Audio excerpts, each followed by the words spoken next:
Blake for Blake. The Geelong fans will get a kick out of this. Got Justin Madden all over it. Oh, look at this, going to go all the way. More for Chapman.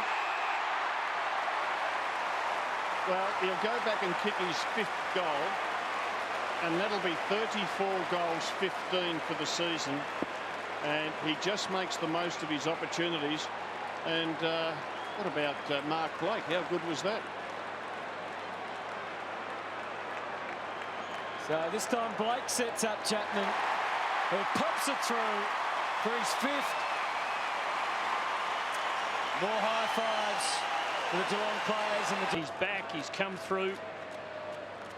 And all Sorry, Tim, I was going to say, it'd be really interesting to see what Geelong do tactically against St Kilda. They are pretty consistent in the way they set up. They don't tend to try and play too many tricks to go about their business, but we know with that unique way St Kilda play with their numbers back in their zone that has been the most miserly defence ever in the history of the game versus this continual play on that has been so good for Geelong. So it's set up for the best possible grand final.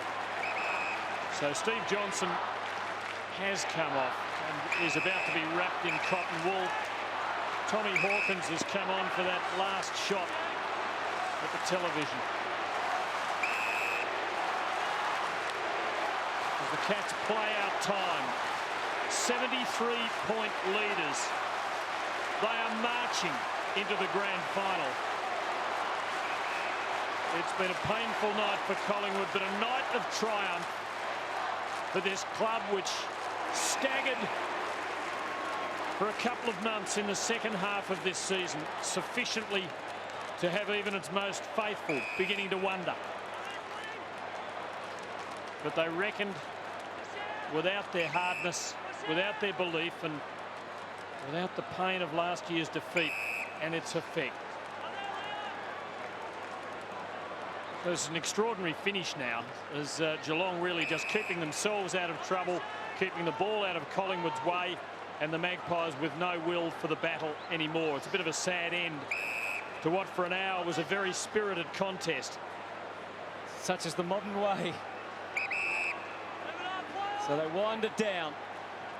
Finally a kick to a contest. And the siren sounds. Geelong will meet St Kilda in a AFL Grand Final for the first time ever. Our appetites have been whetted.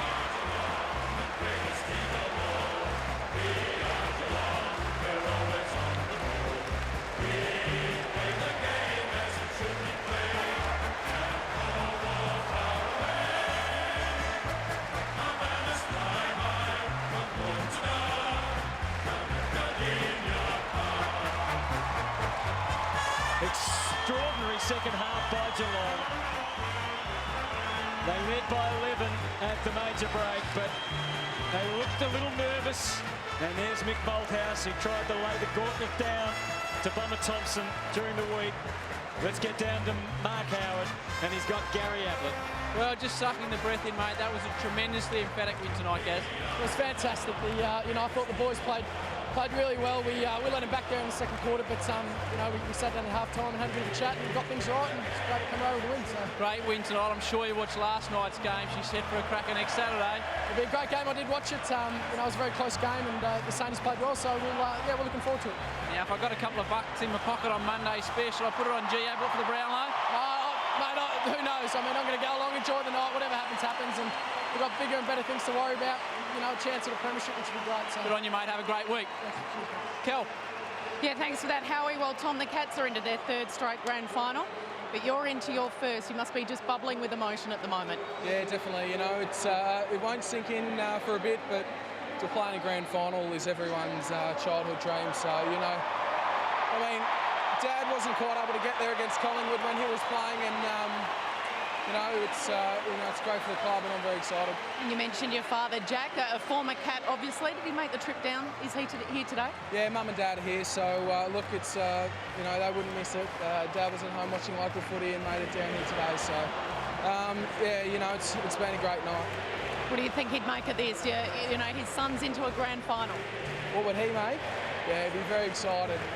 We love our footy, and And he would the whole family, there was cousins in the crowd before I saw, and you know they're all being very supportive, and you know it's just great for the Geelong Footy Club. Go and enjoy it with the boys. Well done, Tom. Let's go back to Howie. You're trying to give you a big fella, mate, the wind-up there, Jolie. Made a fantastic game for you guys. You did a bit of a preparation this year, a little bit differently. What was involved?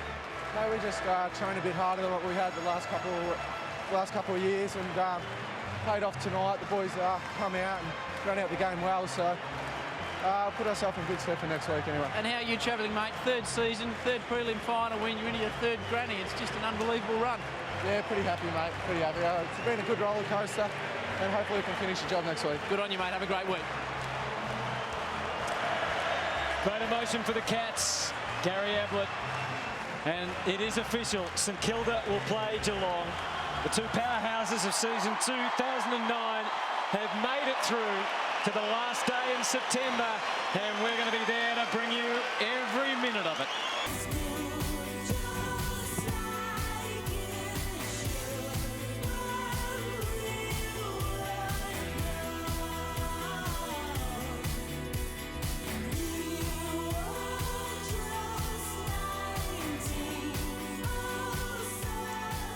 The reactions of the winners and the losers. Such a contrast at this time of the year, isn't it? The Cats have got next week to look forward to. Collingwood only a hard pre-season. Collingwood kicked the first 2 goals of the night, but after that managed just 4 more. Geelong running out winners 17-18, 120 to 6-11, 47. It was a blitz in the second half. Chapman back to his best with 5. Ablett was inaccurate but magnificent. Hawkins and Barco and Burns all played a part.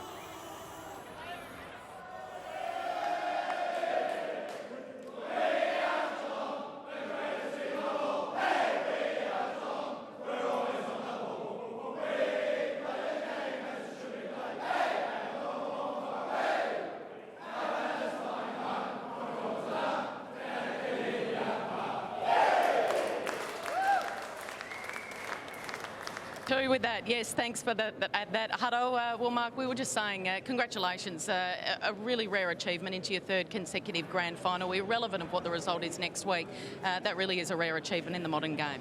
Yeah, it's a great effort. Our players have had a pretty good year. We came back to training in November, and they've just been really good, and they're a good group of blokes, so I think they deserve to be where they're at, and St Kilda and Geelong have been the best 2 sides all year, and they get the play-off in the grand final.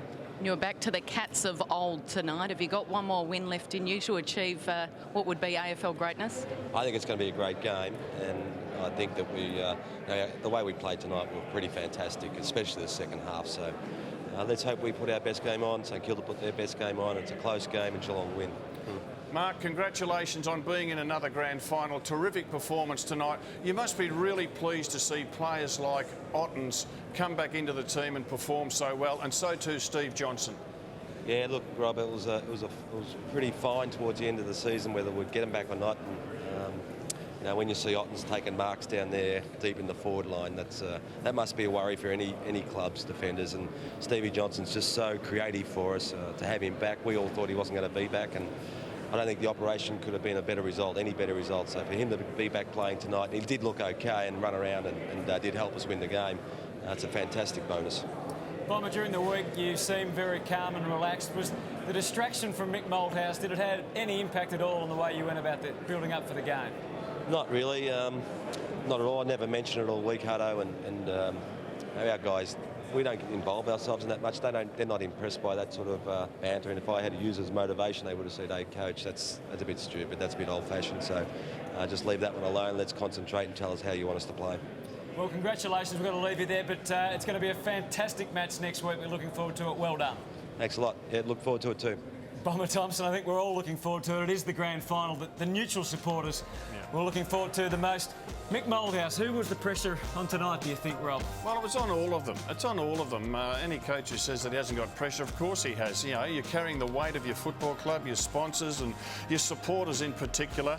And you can see by the picture there what a difference a week makes. Back with more in a moment.